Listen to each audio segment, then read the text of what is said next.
માનવ નડે છે માનવીને મોટો થયા પછી, ચાવી મળે ગુનાઓની નાની થયા પછી.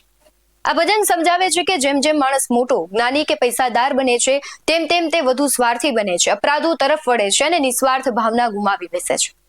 તમે વિશ્વ સ્તરની વાત કરો કે વેરાણ વિસ્તારના કોઈ એક ખૂણાની પરિસ્થિતિ, બધે જ અત્યારે સરખી પરિસ્થિતિનું નિર્માણ થયું છે. માનવીય મૂલ્યોને ભૂલી સત્તાની ભૂખમાં લેવાતા નિર્ણયો અથવા પોતાની શક્તિનું પ્રદર્શન કરવા માનવીય સંહાર કેટલું યોગ્ય તે સવાલ થઈ રહ્યો છે. હાલ વૈશ્વિક શાંતિ છે ખોરવાઈ ગઈ છે અને તેનું કારણ એકમાત્ર છે સત્તા. સત્તાની ભૂખ કોઈ દેશ કે વ્યક્તિ પૂરતી સીમિત નથી.